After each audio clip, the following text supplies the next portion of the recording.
What going on, everybody? Welcome to another episode of The Talk. I had to sit down with you. Uh, Thank you. we usually have good discussions every time we speak to each other. So, Yes. I wanted to sit down with you so we could get talking on this politics type of thing. I here sitting down with Mr. Brian Carty of the Democratic Party, candidate number 4. candidate number 4. So let's just get straight into it. What got you into politics to begin with? Well, if I may, let me first give a big thank you to Jekyll Imagery yourself for giving me this platform, this opportunity No problem at to all. broaden my audience and my viewers and express myself and let them know who I am. That's the So plan. much appreciated. Thank you. So why politics?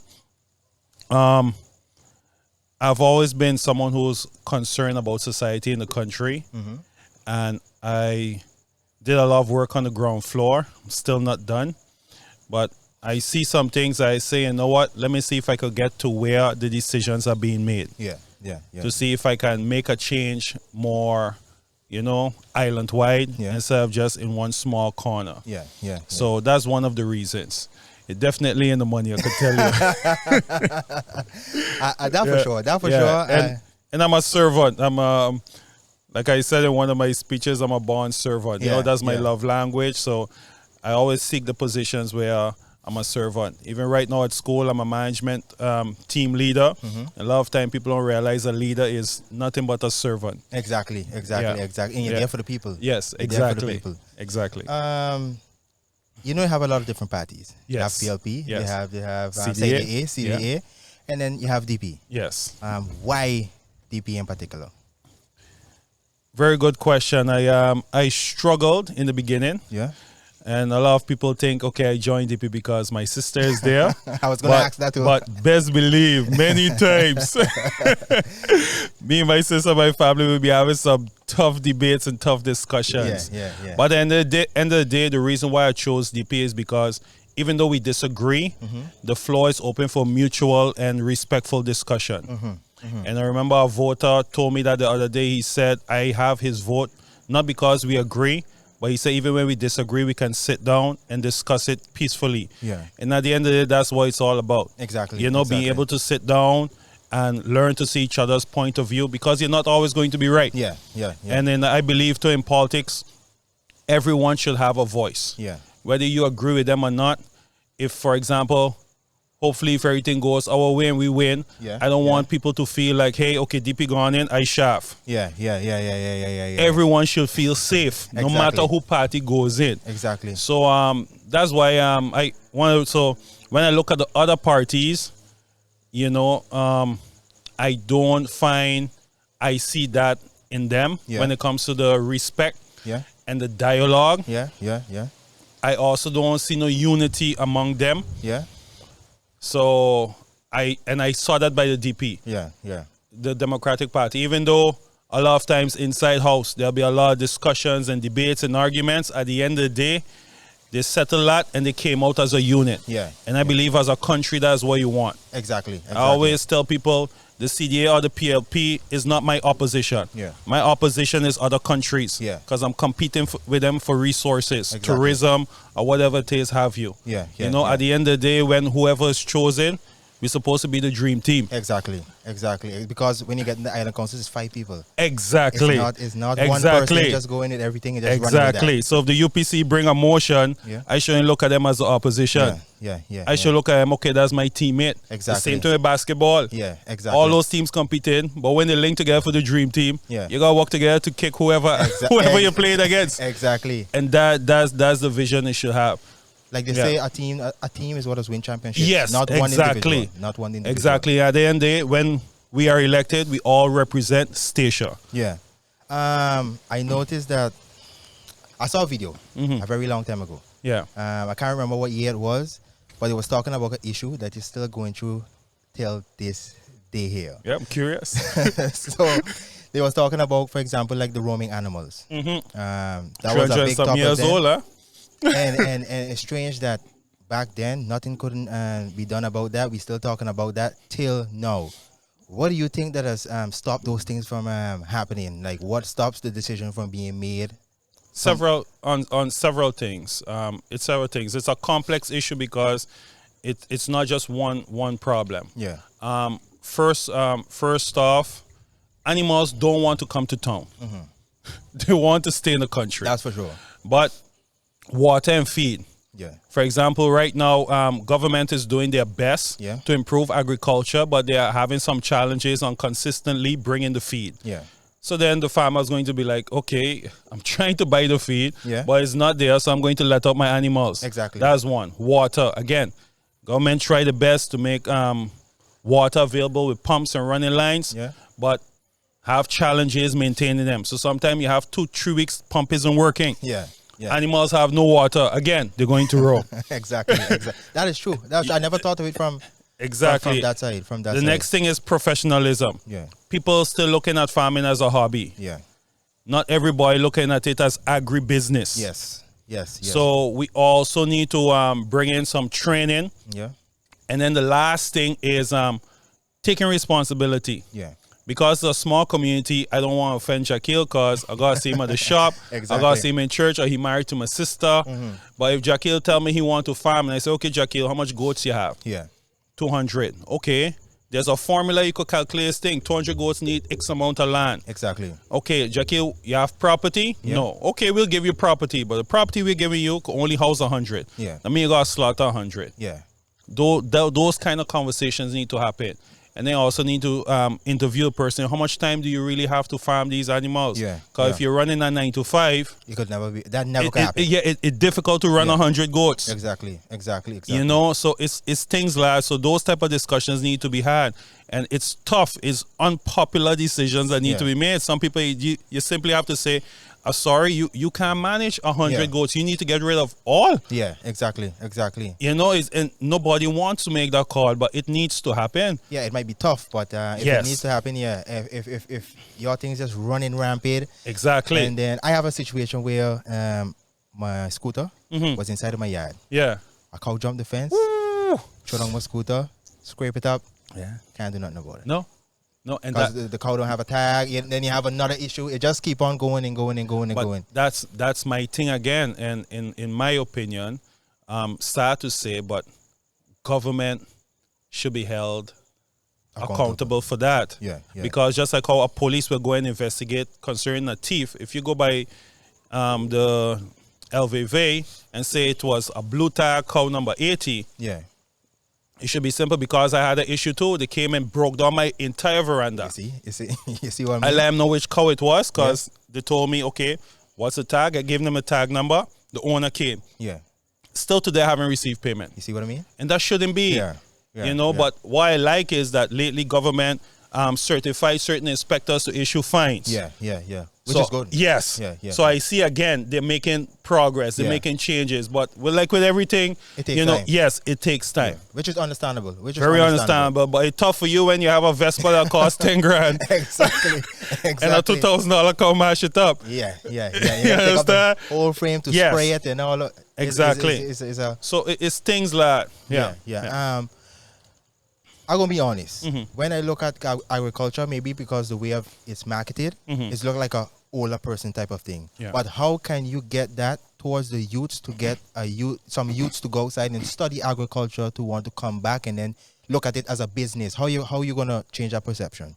Well, one way is, of course, you need to flashy it up, of course, because this generation is all about the glitz and glamour, and you need to get them in touch with the money side as soon as possible. For example, right now we have an agriculture teacher at the GVP school. One of the first things she did, she got the kids to plant a short season crop right away, something you could harvest in 4 or 5 weeks, and then she carried them by gems, and the kids got to sell this stuff. So right away you put them in touch with the financial side of it. Exactly. And I see there are also loans coming up for agriculture. Oh, which is good. Yeah, I didn't know that. I even see Breeze, for example. They started the greenhouse and they sent out an ad. Oh, okay. And the other thing is too, if you also create a broad program around agriculture. So, for example, if you don't just teach to plant, but you also bring in some tourism elements in it. Yeah. Because ecotourism is a big thing. Yes. I was going to ask about next. Yeah. So, for example, if I look down by Hazel, yeah, Hazel Farm, beautiful view of the airport. Exactly. If he planted out some fruit trees, put some park benches in there, and also have his crop. Yeah. You know, it'll be a great happening. Or even have a day where you pay $10 and you can pick fresh stuff. Exactly. You Especially know, with the kids too. I would be glad to go to my with my kids and go that's there. what I'm talking. That's what other countries are doing. Yeah. You know, but I love to see the farmers market. Yeah. And things like another thing is to food processing. Yeah. We don't do that enough. A lot of people think agriculture is just only the planting. Yeah. But Hazel told me, I don't plant so much tomatoes because I can't sell them. Yeah. How many pizza places we got on the island? A lot. We have some talented cooks here on the island. Exactly. When I go to a farmer's market and I see the local persons who are making sauces, oils. Yeah. So again, go into food processing. You know? Yeah. And then you could sell over those things. Exactly. It's kind of strange that, especially at Stacia, that we're importing everything. Yeah. You think Stacia could reach to a point where it's self-sustainable, especially where food is concerned? Where food is concerned, with certain type of crops, it could be self-sustainable. For example, sweet potato. Yeah. We shouldn't have to import that. Exactly. Tomatoes, cucumbers, lettuce. Right now, for example, China is pushing 10,000 heads of lettuce a day in one warehouse. Yeah. So, you know, when I look at the cost of lettuce, I think it's $5 now. Yeah. That can easily drop to $2.50. Exactly. So, for example, I spend a lot of time at night before I go to sleep looking at agricultural videos. And I always focus on what the Western consider third world country. Yeah. So I'm looking at the farmer who has nothing. And if he doesn't grow, he doesn't eat. Yeah. So how does he or she get by? And I'm seeing amazing things. Yeah. You know, when I look at, for example, what China did with the Laos Plateau. Yeah. Where they transform a piece of land the size of Holland. Wow. Desert. Wow. Pure desert. Yeah. Into lush forest. Wow. I know. Yeah. So when farmers here tell me, "Oh, the weather dry, we can't farm," it's nonsense. It's true. It's nonsense. True. If it's possible somewhere else, exactly. I see one person, you know, a lady in China again, because they have this law where she's from. Yeah. Where, however amount of land you reclaim, you get to keep. Okay. So she just hectares. She planted a forest over 20, 30 years. Yeah. So you see where things are possible. People who are pushing back the Sahara Desert. One man. Yeah. I see another guy, and I think it was South America, planted an entire forest by himself. Wow. Over a span of 30 years. Yeah. So with all these resources and funding we have down here, we should be at least able to produce 30-40% of our crops. Exactly. You know, but again, we don't have to. Because things coming in, we could afford it until something happened. Exactly. And then is where it's and Irma Maria showed us that. Exactly. You know, and you don't want to. Hopefully, you don't want to repeat and something like that happen. Not again. at all. Yeah. Not at all. I did a workshop when I was in Barbados because I went there to do crop production for 10 weeks in the summer, and the workshop was planting for disaster. Yeah. So they were talking about if the country could invest in planting a lot of root crops. Yeah. So that's why I believe as government, it'll be good to subsidize a large plot of land, even on the perimeter where you just plant like cassava. And another spot where you just plant sweet potato. Because even if you don't harvest a sweet potato, whatever you pull up or the leaves, you could give to the farmers who feed to the animals. Exactly. So it never go to waste. That's true. And if Irma or whatever comes, you got root crop. Yeah. You got root crop to sustain the island for a week or two. Exactly. And sweet potato. Yeah, you'll catch me for sure. Exactly. You're gonna catch cassava me for sure. is a versatile crop. You could do a lot with it, and it's easy to plant. They don't take much water in. So it's not putting much strain on your water supply as a country. And you could, you know, in times of disaster, you could hold your own. Exactly. And those are things that we need to think on. That's for sure. And let me go back to the youths. Let's say it's a youth who just come back from Holland or wherever they went to study, they come back and they want to start a business in this direction, but money. You know how it is to get a loan and different type of stuff, and even to get like a start up or something like that. Because like all this I just doing it out myself. Luckily, step by step, I'll make it to where I am now. You think they have to put incentives in place for businesses? Yes, they do. Especially, for example, where agriculture is concerned. For example, again, We don't have to reinvent the wheel. Yeah. Right now they're coming in with they want to bring in the land tax. Yeah. Like on your second property, if I understand correctly. Yeah. So if I have acres out behind, for example, and I could tell this youngster, hey, I ain't doing nothing with the land. Yeah. Farm it. Yeah. I might get a tax break. Yeah. Things like Yeah. You know, I find we should look into. Yes. You know, that we got, or even if you lease it to him. Yeah. And it generates something. Yeah. So programs like that could work. For example, I was looking at a reel the other day on Instagram. Yeah. And it was talking about Manhattan. Yeah. I don't know if the guy was joking or not, but the guy was saying Manhattan in native language mean crazy man. Yeah. Because the Indian sold, well, the Native Americans, let me correct myself, the Native Americans sold Manhattan to the European. Yes. Because in their mind, you can't own land. Yeah. Nobody could own land. You know, you can't own this. It's like trying, like now they got air rights. Like, are you owning the air or the sea? Yeah, exactly. So they sold it to them thinking, okay, in the next season they could come back. Yeah. And they did try to come back. Yeah. And then they realized, like, no, these guys serious. Exactly. They want the land for themselves. But my point is, if we get out of this mindset of I own it, it's just going to sit there, nobody else could use it. Yeah. You know, if we get out of that, we could move a lot more further. Exactly. Because I always tell my boys, hey, if me and you are boys, you want to do something, I have land there sitting. Why can't I say, Jackie, go on the land? Exactly. I'm not doing that with it. You're going to keep it clean. You're going to farm it. Yeah. You move forward. Exactly. You know, but it's the whole concept of everybody want to own. Yeah. But, you know, even so as government, if we see how we could facilitate, show people how, you know, where the tax breaks are and those type of things. Yeah. I remember when I just came in, I spoke to a tax lawyer. I said, how can I find out where the tax breaks are? Yeah. She let me to know. That's not my job to tell you. It's my job to close those loops. But then when you're watching, like, for example, like I watch a lot of things in America and you hear them talk about this tax break, this tax break, this tax breaks. So I would know how to maneuver up there, but then down here, I don't know anything. Exactly. So financial literacy in all sectors should be taught. Exactly. So when we're doing a course, like you said, for agriculture or for whatever type of business, it should be taught to the youngster, hey, this is how you do this. This is how you write off your car as a business expense. This is how you do that. That should also be part of the training. Exactly. Because like you said, it helps save valuable capital. Yeah. You know, and then it gives them a fair start. Because you're not robbing. Yeah. Exactly. You know? And the last thing you want is for them to do for them to do that. And then guess what? They're not fighting not to pay tax. No. Because right now you have a lot of people trying to do illegal business to avoid tax. Yeah. So then you're getting revenue as a country. Yeah.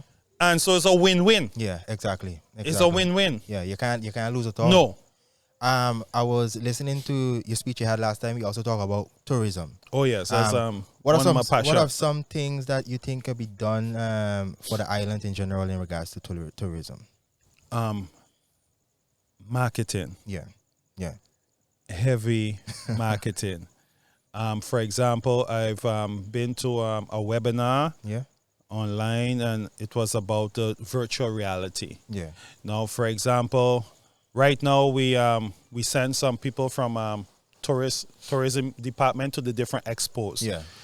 I always said, and I was speaking about it with a friend of ourselves. Yeah. I said, I would hire somebody such as yourself. To film experiences. Talk to Skubakwa to film certain things, dive sites. And I'll program those things in a VR. And then when I go to the expo, give that to people. Exactly. Let them put on the glasses.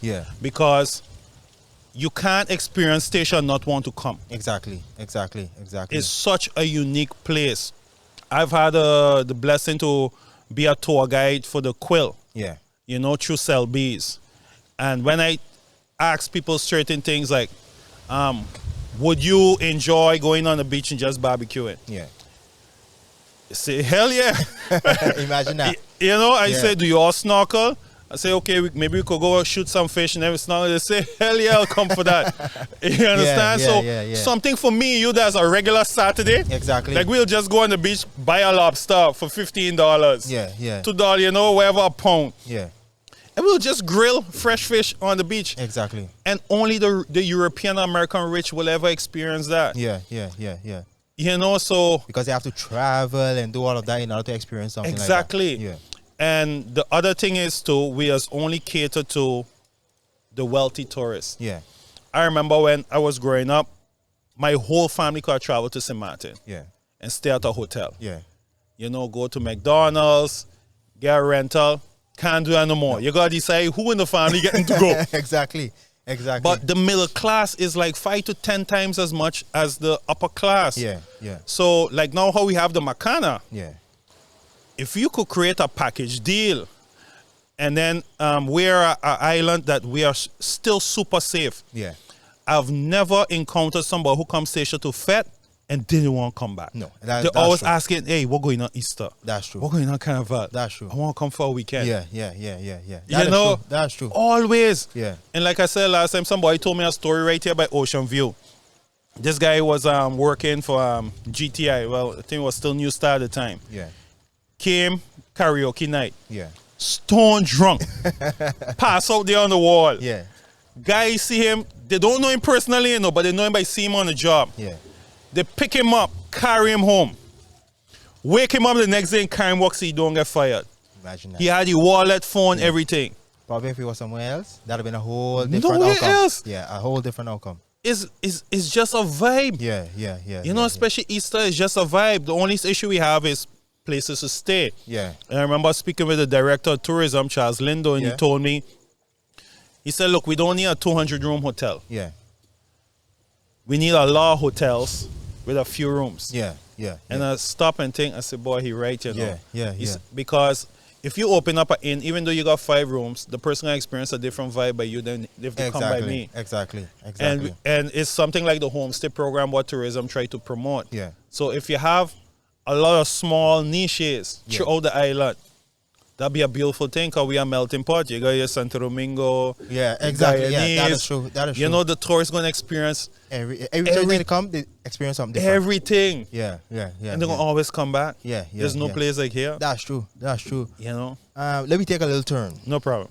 A person like me. The reason I'm doing these episodes is because I'm not sure exactly who I'm going to vote for, what I'm going to do, what my decision is going to be made on that day. Yeah. What would you say to persons like that are not sure who they're going to vote for?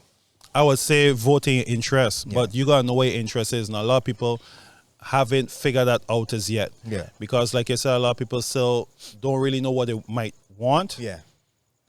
So I ask people, okay, if I look at where you work, for example, I might ask you. Okay, so for example, you're the head of the Housing Foundation. Yeah.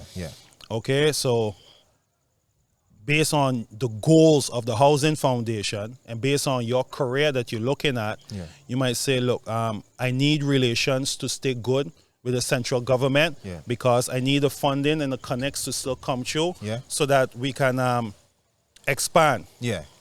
So that means I won't vote for a party that does not foster healthy dialogue. Exactly. That could be one. One reason. You know, or if you say, okay, apart from your job, you might look at your kids or you might look at your parents, you know, health-wise. Yeah. You might say, hey, if I look at the insurance and the benefit, everyone could get care. Yeah. You know, my kids could get care. If I look at the schooling for my kids in the future, I don't have to save. You know, it'd be handy to save, but I don't have to. If I don't have it, my kids will get a scholarship. Exactly. So then, hey, do I want a party that is looking forward for autonomy? Or do I want to stay within the kingdom? Yeah. Another thing too, you will also, being an educated person yourself, you will look for people who have the education and the experience. Yeah, for sure. You know, so you look to a party who have people who have experience because not all of the parties have that. If you look at some, they have people who still not even in college yet on the party. So you could imagine if somebody like get voted on the island council. Yeah. You know, so I'm not bashing, but I'm saying to me and not taking things serious. Yeah. Because that individual is going to be sitting down with PhDs on the opposite side of the table. True. That is true. You understand? And they're still learning to wipe the nose properly. So what you're doing on the list? Yeah. You know, it's like what's the intention? Yeah. Because the fact that you're there, God forbid you pull your own seat. Yeah. What then? Exactly. Because you have a whole nation in your hand. Exactly. This ain't no game. It's a serious business. Exactly. So when you see things like, so that's what I would tell somebody. So vote in your interest. Yeah, which is good. Yeah. Which is good. Which you should do. You should do. I have another question in regards to that. A lot of persons will vote in the right interest, but a lot of people lose interest in voting because it seems as though it's like it comes off like entertainment. Yeah, it comes off like the whole show or something like that. So a lot of people, like serious persons like myself, I tell you honest to God truth, I wouldn't even turn on different things because it's just I understand. It's a show. Yeah. I understand. And that is what pushed me away from. But I mean, I'm trying to get back in it, but that's what pushed me away. What you could say about those things? I had that too. Yeah. I had that very much so, and then that's one of the reasons too why I got in. Yeah. Because I said, boy, let me see how the mechanism really works. Yeah. Now the average person doesn't understand how Island Council works and how the commissioner system, the executive council and things like that. Now, every year, the Democratic Party does host what we call a retreat. Yeah. And it's open for anybody. Okay. The next time we have it, please come. Yeah, okay. We do things, we go through the laws, like the Wall Best and the Fin Best. Yeah. How to read them, how to interpret them. Yeah. We go through things like mock Island Council. Yeah. So we'll come up with a situation, for example, okay, the government have budget to fix one road. Yeah. Mansion or the one to go on Rock Resort. Yeah. So now we'll say, okay, Jackie, you're pretend to be the commissioner or you're in the Island Council. You got to prepare your arguments and come in. So you learn the whole rotation. Exactly. And when you learn that, you realize it isn't as straightforward as you think on the outside to get a decision made. Exactly. It's a tricky thing. But what I've also learned is that sometimes for some, it's difficult for it not to become personal. Yeah. Because as me, a lot of people haven't really actively dealt with healing. Yeah. So they've been in this thing so long, they held so much grudges that it's difficult for them to see clearly. Exactly. For example, for me to tell you, okay, once it comes from Jackie Lyon reading it. That to me, that don't make no sense. Exactly. So don't make no sense. I told my friends, I said, the day you see me start to compromise my integrity or start to become let me know, because you rely on people on the outside to get you to keep you focused. Exactly. Because sometimes you're so close, you don't see what you're becoming. Exactly. And I told someone, the day I compromise my integrity, I'm done. Yeah. I'm coming out. Which is good to know, because it seems as though persons don't have integrity, or they lost it along the way. Yeah. They lost it along the way. And it's difficult. Yeah. A party member told me, imagine you're the minister of St. Martin in St. Martin, and you're dealing with permits, for example. You're over that. And a billionaire come and say, 5 million, just sign the permit. Yeah. You're going to really sit down again. like the Bible said, absolute power corrupts. Yeah. It's very difficult. It's not impossible. I haven't faced that challenge yet. Yeah. I hope when I'm faced that challenge, I do the right thing. Exactly. But what I mean is, I judge no man, because I don't know what was. That is true. I judge no man, because that is true. If Solomon and David, who's me? I don't feel arrogant to say, hey, never me. I'm gonna do my best, my damn best. Yeah. And if I see I can't do my best, I'll out. Exactly. And the Island Council, let's say you make it and you're now in the Island Council. It consists of 5 people. Yeah. So you could come with your views, but then you have to get the others. Hopefully, your party get more seats, but you still have to convince the others that, hey, this is the direction that we should go with certain decisions. Of course, you're going to disagree, but disagree in a healthy way. Yeah. What is one of the first things you'd want to tackle being in the Island Council? Very good question. I just so happen I've been thinking about that. Yeah. And something I learned working in education is in Dutch we call it draagvlak. English we call it buy-in. Yeah. Now, going back to what I explained earlier about every voice in Statia should have a say inside the council. So let's say if it's DP, CDA, and PLP, and let's say, like you said, we have the majority seat. So actually I could make decisions without even talking to the rest. But if I do so, the people who voted PLP will not be heard. No. The people who voted for CDA will not be heard. Yeah. So my vision of it is that if we have a motion, for example, dealing with healthcare, or education, whatever, that you invite a representative from every party, exactly, for a sit down. Yeah.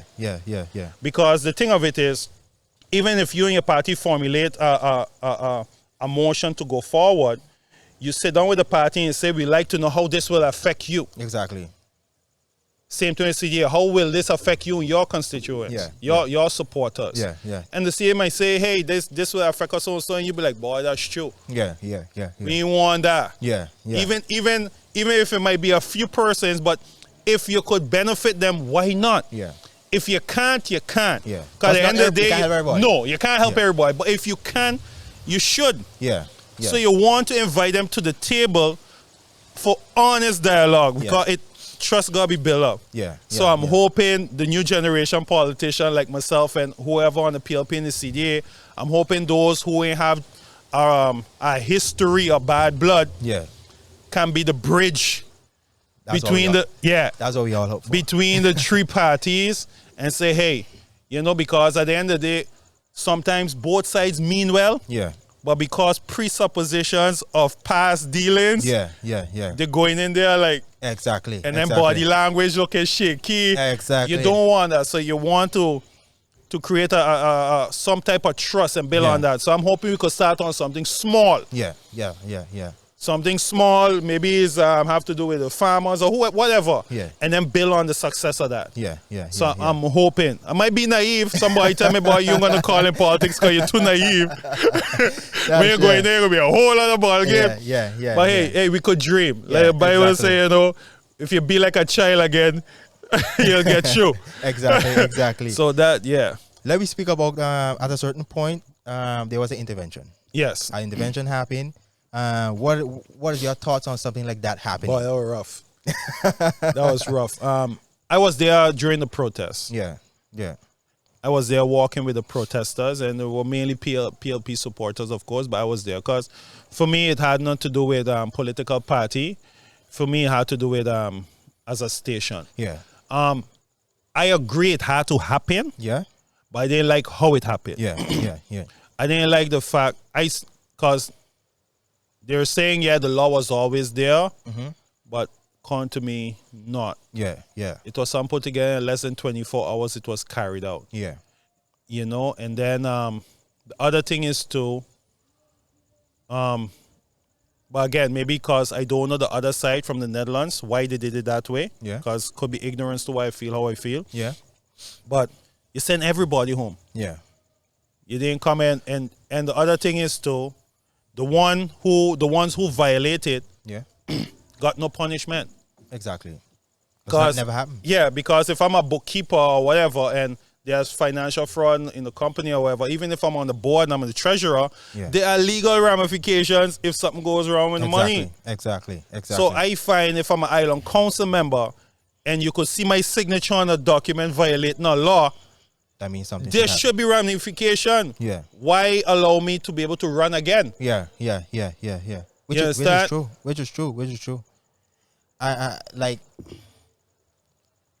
something like that. When it's kind of scary. It's very scary because up until now you really don't know the exact reason as to why. Well, the reason was they violated the laws, the World Best and the Finbest. Okay. That's why. They time and time again. And then it had other things, whether it was how they dealt with staff and whatnot.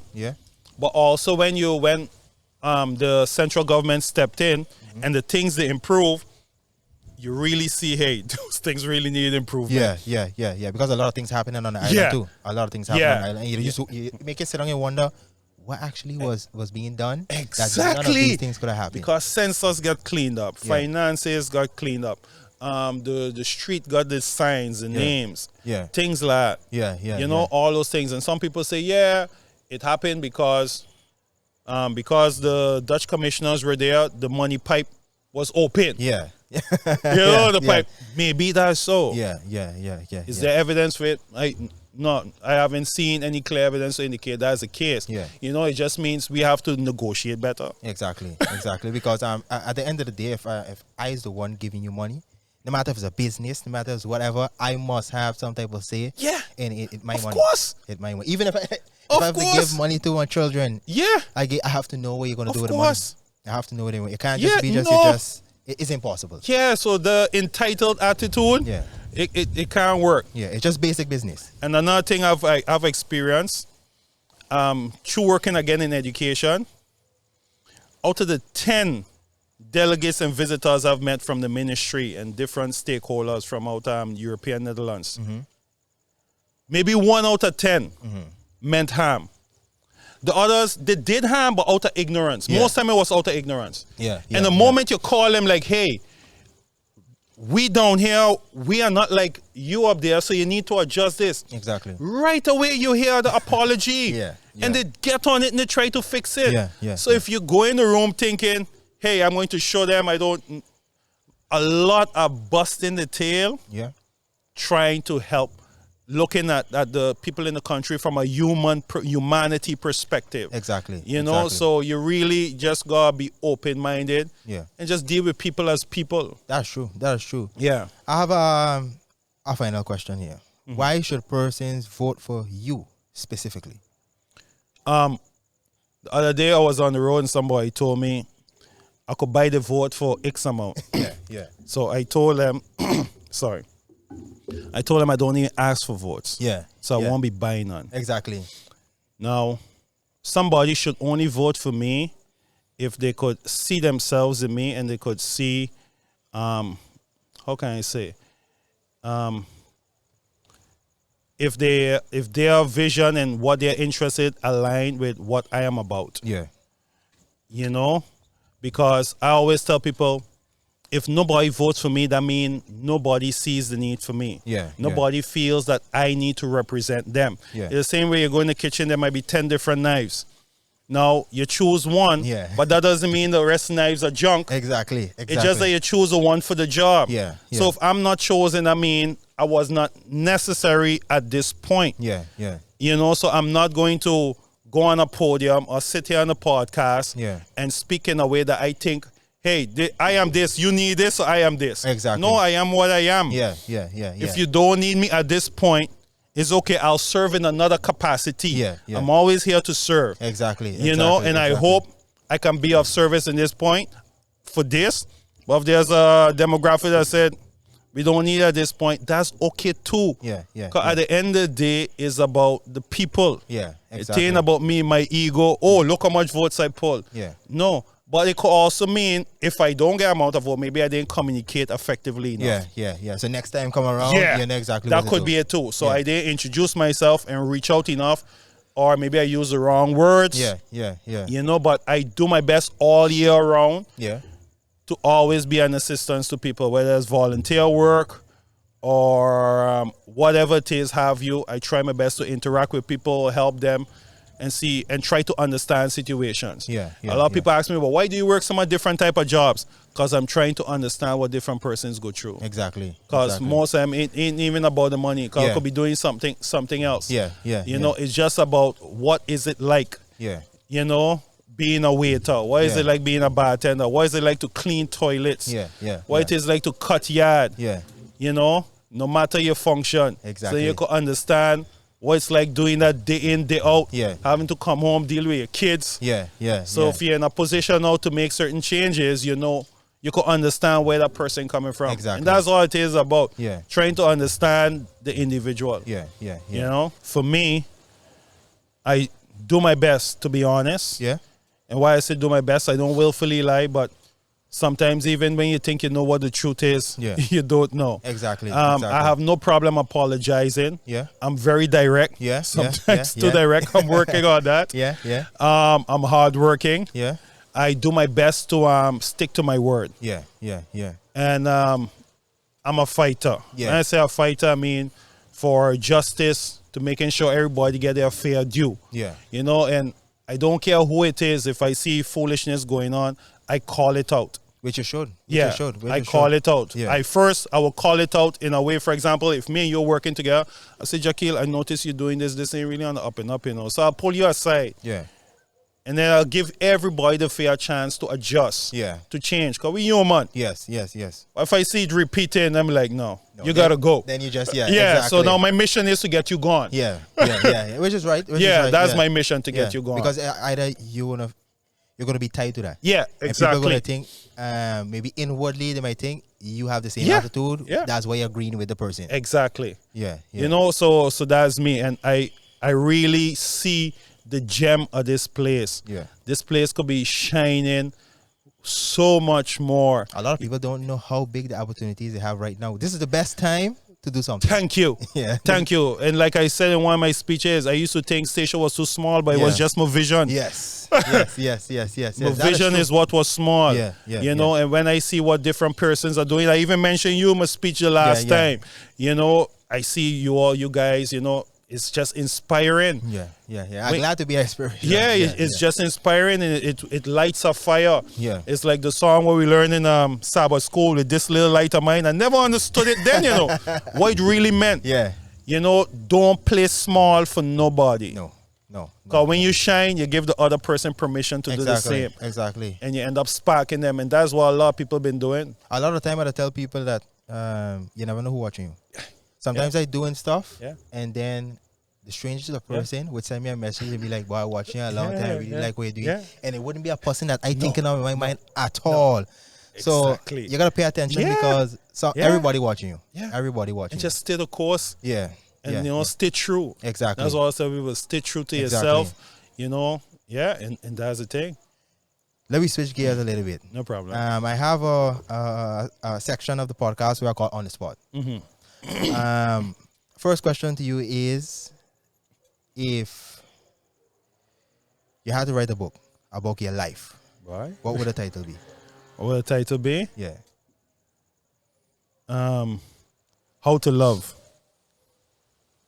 How to Love. Why that title? Why that title? I'm still busy figuring it out. Yes. But the journey has been amazing. Yeah.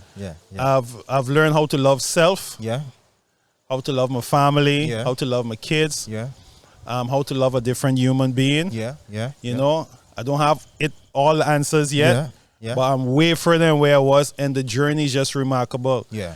I wish I knew certain things I knew now then. You know, you probably hear a lot of people say that, but yeah, I think that what the book would be about, and not just people-wise, like country. Yeah. You know, life, how to love life more. Yeah. Like a lot of opportunities I missed out just because I didn't say yes to life. Yeah. You know, so yeah, it will be that. Yeah. Hearing that from a male perspective is something big. And, yes, it is. And I feel, for example, with a lot of males, even if you say the word love, it's like, you know. So I wanted to ask you, mental health. Oh yeah. In the Caribbean, or black persons, or just on stage in particular, what do you think could be done to break the stigma around mental health? The churches need to change their approach. Yeah. Because, for example, I grew up in the church, in the Seventh-day Adventist church, and teacher, just pray about it. Yeah. But they don't actually teach you what to do. And then the other thing is, too, I've been indoctrinated, and I call it indoctrination, that, don't read a book, don't study that. Yeah. But when I stepped out and I started reading those other books, I saw that those books weren't contradicting anything the Bible was saying. Yeah. It actually brought me even closer to understand the life of Christ. Yeah. You know, disappearing. Yeah. Meditating. Yes. Being by self. Yeah. Looking inward. Yeah. Opening up to the universe. Exactly. Those are all things more of us should do. And station's a perfect spot. Yeah. I told somebody the other day when I was in Holland, you're constantly going mentally. It's like you're constantly trying to keep up with society. Yeah. And your mind clouded. You're not getting to elevate mentally. Only when I came here and things just quiet down. Yeah. then is when you really get ideas. Exactly. And really start to connect all the dots from all the knowledge you acquire. Yeah. And really get to your higher self. Yeah. Yeah. You get to meditate peacefully, you know, and really build. Yeah. And you know, and that's the first steps to the mental health aspect. Yeah. You know, sitting down with brethren on the corner. Exactly. And just talking. Yeah. You having know? an honest conversation. Yeah. Again, in Holland, how often you get to do it? You're spending 4-6 hours a day on the train. But now, here, everything's short. You could go by your partner, link up, and just talk. Talk family, talk kids. Yeah. You know, and get a kind of support. Yeah. Imagine in those big countries, you're paying hundreds of dollars to go to a shrink. Yep. Because what? You don't have no family member or friend nearby to talk to. Nowhere close. So mental health is such an important thing. It's unbelievable. Yeah. And it's something, like I said, the churches don't pay attention to. At all. You know, they really need to. And I don't know because they don't know. Yeah. And the reason I say church is because a lot of people go to church. Yeah. So I find that'll be one of the best places to start. Yeah. You know? And I always tell my mom, because after we go into debates, I said, a lot of pastors, they come here and they feel, okay, once they're hitting good sermons, they're good. Then what Jesus did, he helped your everyday need. Yeah. That's the first thing he did. Yeah. He healed, he cured your sickness. And if he saw you interested, he preached. Yeah. Only when he saw you ask, he preached. Yeah, exactly. He gave you food. Only when he saw you ask, he said something. Yeah. And that's all it is. It's the opposite here. Yeah. The preaching before you only even ask nothing in the preaching already. Exactly. Yeah. You know, it's like you and a lot of people become members of the church because they want to get help, maybe financial help or food. Yeah. But it shouldn't be that way. Exactly. You understand? Yeah. It should be, hey, I just here to help you. If you want to join, you join. If you don't want to join, fine. Yeah.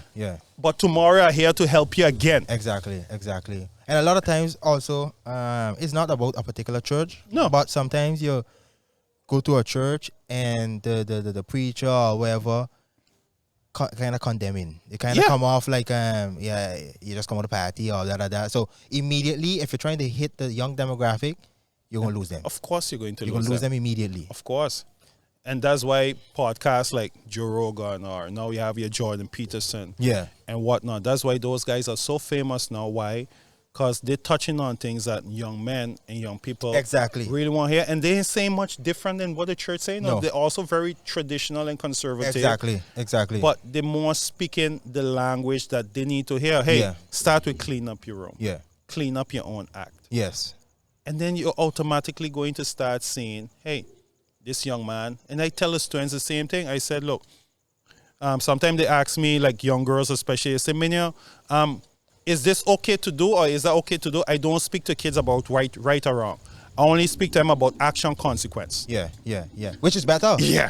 Yeah, I said, what you want for yourself? You want this? Okay. If you do this, what are the chances that you're going to get that? Yeah. Then they realize, okay. So I say, if you want to do that, you know, the chances are slim you're going to get this. Yeah. So if you don't get it, it's not bad luck. Yeah. It's your choice. Exactly. Remember that. You're free to choose, but you're not free of consequence. Exactly. And so it's not a condemning conversation. Yeah. It's just showing them, hey, if you want this, that's the way to go. I find that's a good way you went about it with consequences. Yeah. Because a lot of times people say, you got a good choice and a bad choice. Maybe not. No. But even if you make the bad choice, you got to deal with whoever comes with that bad choice. Yeah. Yeah. And you got to take responsibility. Exactly. A lot of time people act like the universe against them. Yeah. Just sit down and look at the roads you took. Yeah. Yeah, that's true. I see you talk about Holland. Mm-hmm. If you had to pick between the two, Caribbean life or city life? Caribbean life. Caribbean life, why? Yeah. For me, I need to wake up and see the sea, and I'm a person who is naturally a loner. Yeah. You know, so I could do the city, but for a time. Yeah. I need to go somewhere where I'm free from people and I'm just surrounded by nature. Yeah. You know, when I need to reset, I just go out in nature, no phones, nothing, and I just disappear. Yeah. Off grid. Yeah. You know, and that's me. You know, other people, I know they're a city person and nothing wrong with that. Yeah. That's who they are. Me personally, talk from my perspective, I don't like it. The reason being is because I want to unwind and the weather. Oh, Yeah. The weather's just feel depressing. And then it's a whole, you barely get a sun. When you get a sun, you want to rejoice because you finally see the sun. So Facts. that used to affect my mood. Facts. And when you was a student and you just go to Holland, the first year, people don't know how difficult that first year is adapting from how it is down here. Make a break to adapt. So a lot of students actually go in the first year and then after they fail, and some students look at it as years of failure. No. Your first year gonna be rough. I could tell you the first year gonna be rough. I'm glad you brought it up because I try to explain that to parents. Sometimes I tell parents there are things that I can't prepare a child for here. They gotta go. Exactly. So for example, some parents say, but I don't want to send them Holland, I'll leave them here for a year. I told them, look, whether they do well in school or not, send them.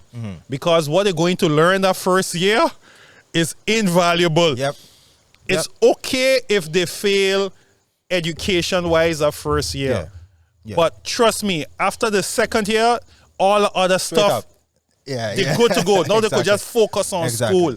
So I always tell parents, send them. You know, I agree. You can't prepare them for certain things here. It just can't. You got to kick them out. At all. Because when you go up there, it's just a different world. It's a different culture. Everything is just different. People, when you walk in a bus, ain't everybody saying good afternoon, good morning. You're just a number. You're alone. So you have a lot of freedom. Now you're going to discover who Jackil is. Exactly. And that's where I figure out exactly who I am. Because, you're by yourself.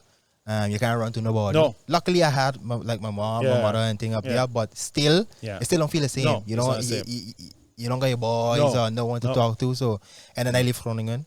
They live all the so nobody pushing you to go school. Exactly. All this money, you could do it. Nobody telling you go sleep. Basically, study. Exactly.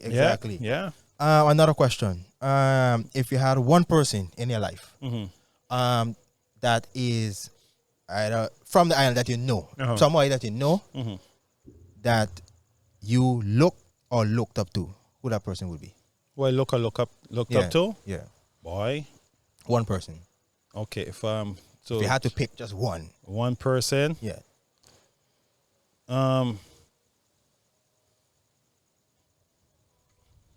Several. But if I had to pick one, it's tough. I will give you two. Yeah? Yeah, I'll give you two. Okay, my father is one. Yeah. Why? Because no matter how busy he was, he always made time for the family, for us as kids, and the way he supported my mom, which is big. You know, I grew up. You know, he cooked, he cleaned. Yeah. So I learned that from watching him. Yeah. You know, and I never witnessed. I can't remember seeing like he had a shitty day, a messed up day at work. Yeah. You know, because of when he came home, it was a smile and he came to make us happy. Yeah. You know, and then the other person, Ruben Merkman. Yeah. Why is that? Huh? Well, he's one of the main reasons why I joined politics. Imagine, I never knew that. He one of the main reasons because when I came back, working at the school, I still see him as a big brother. And even though we're on opposite sides, I still see him as a big brother. I love how he's holding down his family. How he fights. He's a brilliant strategist. You know, and me and him used to sit down and dialogue a lot. I love how he thinks. He works hard, how he makes time for his kids, even with his busy schedule. How he takes his son to sports. And he's very busy. And he always pushing. You know? So and he always give me advice. So he said, Brian, look, you're young now, invest. Do this, do that, you know? So when I saw him enter the arena and try and make a difference, I said, boy, you know what? I think I'm gonna try. Give that a shot. Then it left me with a question. You don't have to answer it. You can answer it if you feel answer anything. Ruben. He's on a PLP. Yes. So then, is someone you look up to? Yeah. Then why you decide to go on DP and not say PLP? Is it because of a specific reason that not, or you just want to create? Because it isn't Ruben alone there. Okay. And I don't agree with everything Ruben decides to do. Yeah. Which is good. Which is good. Because you don't want to agree with someone all the time. No, even though I look up to him in many regards. There are certain things, you know, either that I wouldn't do. Wouldn't choose. So for me, the party wouldn't work. If it was just him and maybe one or two others, Yeah. Then you would have. yeah, it would have been a possibility. Yeah. It'd be a possibility. Yeah. But then too, the rift between the DP and the PLP wouldn't have been so huge neither. Yeah. I think it would have been two parties who have been working closer together. Yeah. Yeah. Yeah. And what was your? I jump back to politics a little bit. It's because of the conversation. Was your thoughts on the name calling type of part of politics? Because a lot of that happening, and it kind of does move away from the message when you do things like that. That is true. Do you think that is a place for that, or you think it shouldn't be like that at all in regards to politics? Number one, like I told you earlier, one, it has to do with past hurts. Yeah. That's one. The other thing is sometimes as a listener, because I'm in it now, I'm getting all the information, most of it then, that the average person. Yeah. So I might see your party go up and name call. Yeah. But I didn't hear what the other party did to you when they went up. Yeah. So if I only come in and say, boy, I ain't like how Jekyll talking. Why you going up there blasting people so personally? Yeah. Why you getting so personal? Yeah. But you might just be up there setting the record straight. Exactly. That too. You know, but I also notice there are some voters who are very much into that. Yeah. You know, but that ain't my style. Plus, I told myself, you know, stay out of things you know that doesn't concern you. Yeah. For example, for example, I remember, I think it was 2 weeks ago. Yeah. Them boy tell me, Mr. Van Putten called my name on the radio. Yeah. Now, you will never see me go on stage, no matter what he say. He could call me a jackass tomorrow. Yeah. You will never see me go on stage and blast him in that way. One, because of where he has served and his age and how I've been brought up, I have too high a respect I have the same to go there. Yeah. Because my name was also called, but I just... exactly, you know. The most I will do is say I'm disappointed. Yeah, same here. The most I will say I'm disappointed in act and whatnot, but I wouldn't, you know, out of the respect, you know, that I have him. And it ain't my style. No. Yeah. But I will talk on somebody's track record. Yeah. So, for example, if you're going up for election and I have evidence that you have a horrible track record and you're talking about things you're going to do, and I have evidence that you are not the right one for the job, I could talk about that. Exactly. Because then you're talking about the person professionalism. Exactly. You know, but about the personal stuff, nah, that ain't my style. But like I said, there are voters who enjoy that, and every politician have their way. Yeah.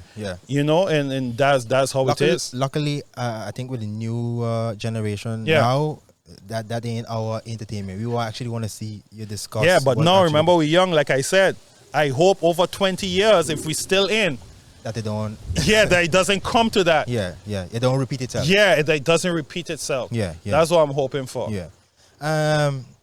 I don't think I have any other questions in my mind, but is there a message you want to leave for everyone who listen to the podcast? Yes. Coming back to a question you mentioned earlier about whether I should vote or not. Yeah. Now, the last time I think we had maybe barely 60% of people turn out to vote. Yeah. Now, I find that very sad. Yeah, very. For several reasons. One, you didn't just get that voting right just so. Yeah.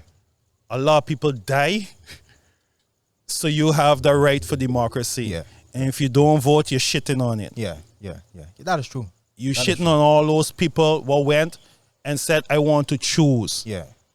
You see, right now we have it so good. We feel that whether we choose or not, life gonna be good. Yeah. But there was a time when because you didn't get to choose, life was horrible. Yeah. So you fought for the right to choose. Yeah. So right now it's good. You're thinking you don't need to choose. Another thing too with making choices, people don't want to be responsible. Yeah. When you ask people to make a choice, they tell you, you choose for me. Yeah. People just don't want to be responsible. Yeah. And that's another sad thing. Yeah.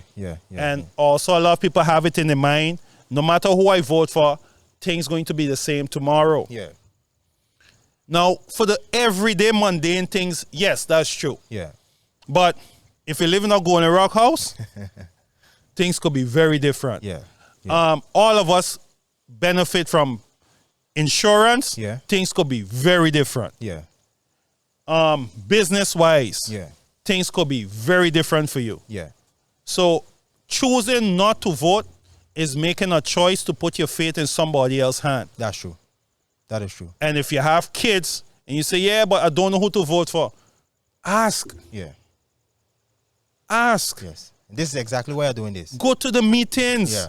Take responsibility for your life. Yeah. That's why I tell you a lot of time people say, oh, I so bad lucky. No, you're not. Yeah. You're not taking responsibility. Exactly. You know, you have a great opportunity to go out there and choose. Yeah. And then some people say, yeah, but my party might not win anyhow. I might not be heard anyhow.